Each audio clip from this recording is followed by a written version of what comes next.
नमस्कार मित्रों। जैसा कि आप लोग जानते हैं कि एसएससी जीडी का पेपर चल रहा है और इसमें से जो क्वेश्चन आ रहे हैं एवरेज से आ रहे हैं, औसत से आ रहे हैं और प्रतिशत से भी आ रहे हैं, परसेंटेज से। तो ये कई सारे जो चैप्टर हैं, जो मोस्ट इम्पोर्टेंट चैप्टर हैं, हम उनको कुछ देख लेते हैं इसमें से कुछ क्वेश्चन को, जिससे कि हमें समझने में आसानी हो और हमें यह भी पता लगे कि कहाँ कहाँ से क्वेश्चन आ रहे हैं। तो हम फर्स्ट नंबर क्वेश्चन देख लेते हैं, जो कि ऐसा कि एवरेज का बिल्कुल सिंपल सा क्वेश्चन रखा हुआ है। ये हमने जो बेसिक, जिसे बेसिक कहते हैं, कि बेसिक मतलब जीरो से स्टार्ट करते हैं। तो पहले जीरो से स्टार्ट करके देख लेते हैं। ये जो है फर्स्ट नंबर क्वेश्चन में दिया गया है, संख्याएं 4, 6, 8, 12 का औसत बताएं। तो 4, 6, 8 और 12 का औसत हम इस प्रकार निकाल सकते हैं। 4 प्लस 6 प्लस 8 प्लस 12। अब ये संख्या गिन लेते हैं, कितनी है? 1, 2, 3, 4। तो इसके बटे पे 4 लिखेंगे। अब इनको आपस में जोड़ेंगे तो ये हो जाते हैं 12, 8, 20, 6, 4, 10, 20, 10, 30। तो 30/4 हो जाएगा। जब 30/4 हो जाएगा, इसको हम डिवाइड कर लेंगे। तो ये 2 दुनाई 4, 15 दुनाई 30। तो ये हमारा जो आया है 15/2। अब इसको भी डिवाइड करेंगे तो यह आएगा 2 सत्ते 14, 7.5। ये इसका आंसर हो जाएगा। तो अब ये हमने किया है, तो ये कैसे किया है? कुल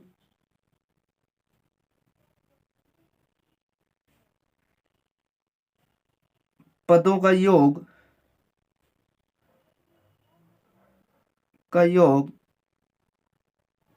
बटे कुल पदों की संख्या, जो इसका बेसिक फार्मूला होता है एवरेज का, इससे ये क्वेश्चन हल हुआ है। और आगे का लेवल देख लेते हैं थोड़ा। अब हम सेकंड क्वेश्चन देख लेते हैं।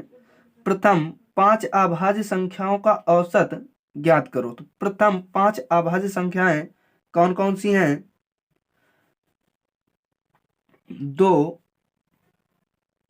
3, 5, 7, 11। ये हमारी प्रथम 5 अभाज्य संख्याएं हैं। तो हमें इनका औसत निकालना है। तो हम इसी फार्मूले से, जो ऊपर फार्मूला हमने बताया था, इसी फार्मूले से इसको हल करेंगे। 2 प्लस 3 प्लस 5 प्लस 7 प्लस 11। अब कितने पद हैं? 1, 2, 3, 4, 5। तो इसके बटे पे क्या रख देंगे हम? 5। तो इनको हम टोटल करेंगे। 11, 7, 18, 18, 5, 23, 23, 3, 26, 26, 2, 28। ये 28 हो जाएगा, बटे पे क्या हो जाएगा? 5। तो अब हम इसको हल करेंगे। तो 5 पंचे 25। तो 5 पंचे 25, बचा कितना? 3। दशमलव लगाएंगे, जीरो बढ़ाएंगे, 30 होगा। 5 6 का 30। तो इसका जो औसत आएगा,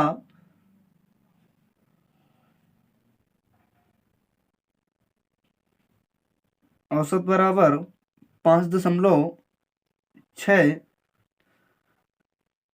उत्तर हो जाएगा इसका।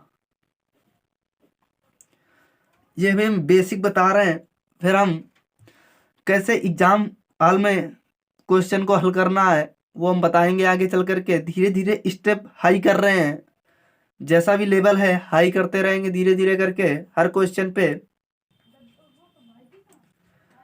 अब हम किसी भी एवरेज के क्वेश्चन को हल करने से पहले एक ही मेथड यूज करेंगे, एक ही प्रकार से यूज करेंगे। हम अलग अलग मेथड यूज ना करके केवल एक ही मेथड का यूज करेंगे, जिससे कि हमारे सभी क्वेश्चन हल हो सके। और एक बात और ध्यान करनी है एग्जाम सेंटर पे कि हम अलग अलग मेथड को सीख करके नहीं जाएंगे, हम केवल एक ही मेथड को सीख करके जाएंगे। क्योंकि हम एग्जाम सेंटर में टाइम का प्रेशर होता है, जिसमें से फार्मूले हमें अक्सर भूल जाया करते हैं कि इसमें कौन सा लगेगा उसमें कौन सा लगेगा, इसमें कन्फ्यूजन हो जाता है।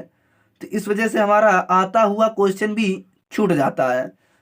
तो हम सीधी सी बात, 100 की सीधी एक बात जानते हैं कि एक ही मेथड से सारे के सारे प्रश्नों को देखेंगे और हल करेंगे। तो हमने अभी तक तो ये बेसिक फार्मूला चल रहा था हमारा कुल पदों का योग बटे कुल पदों की संख्या। एक तो ये हमारा बेसिक फार्मूला है, ये तो सबको पता ही होगा। और हम एक सीधी सा कोई मेथड नहीं है, मतलब फार्मूला नहीं है, मेथड लगा लेंगे, तरीका लगा लेंगे, अपना लेंगे कोई भी। तो इस क्वेश्चन में देखते हैं कि तीन संख्याओं का औसत 10 है। यदि पहली दो संख्याओं का औसत 11 हो तो तीसरी संख्या ज्ञात करें। तो हमने तीन संख्याओं का, तो तीसरी संख्या हमें ज्ञात करनी है। तो हम सबसे पहले जो मेथड लगाना है उसी मेथड से लगाएंगे। नए तरीके से केवल एक ही तरीका होगा जो सभी प्रश्नों को हल करेगा। तो चलो देख लेते हैं कि तीन संख्याओं का औसत, तो तीन संख्याओं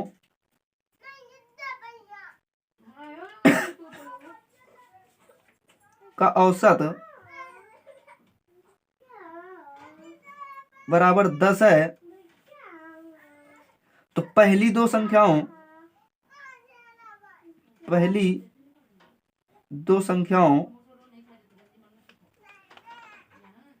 का औसत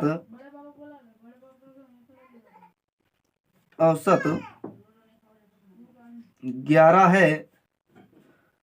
उसने से कहा है तीन संख्याओं का औसत 10 है, पहली उन्हीं में से पहली दो संख्याओं का औसत 11 है।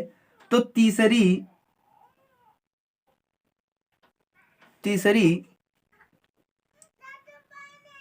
संख्या ज्ञात करनी है।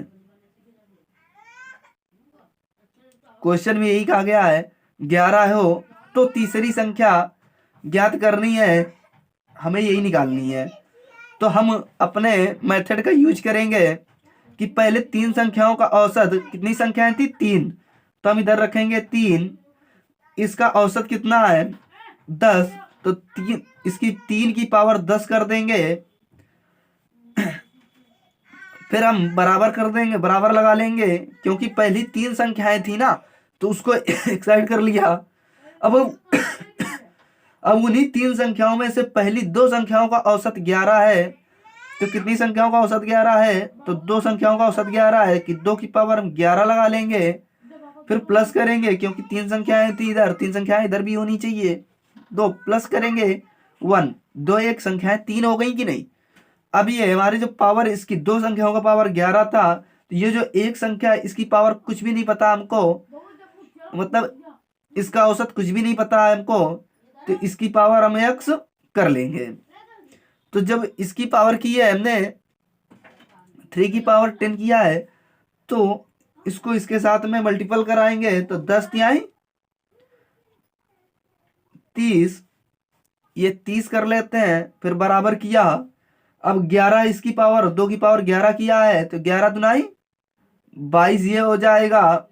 अब किसी भी नंबर पे अगर 1 की पावर कुछ भी हो वही संख्या आ जाती है। जैसे कि 1 की पावर 2 है तो 2 आ जाएगा, 1 की पावर 4 है तो 4 आ जाएगा। तो उसी प्रकार 1 की पावर x है तो यहाँ पे x आ जाएगा।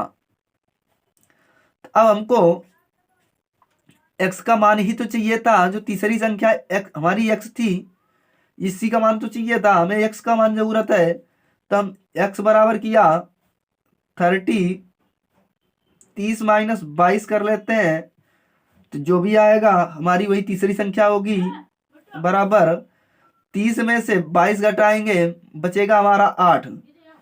तो x बराबर हमारा 8 हो जाएगा। अतः तीसरी संख्या बराबर, इस संख्या बराबर 8 है।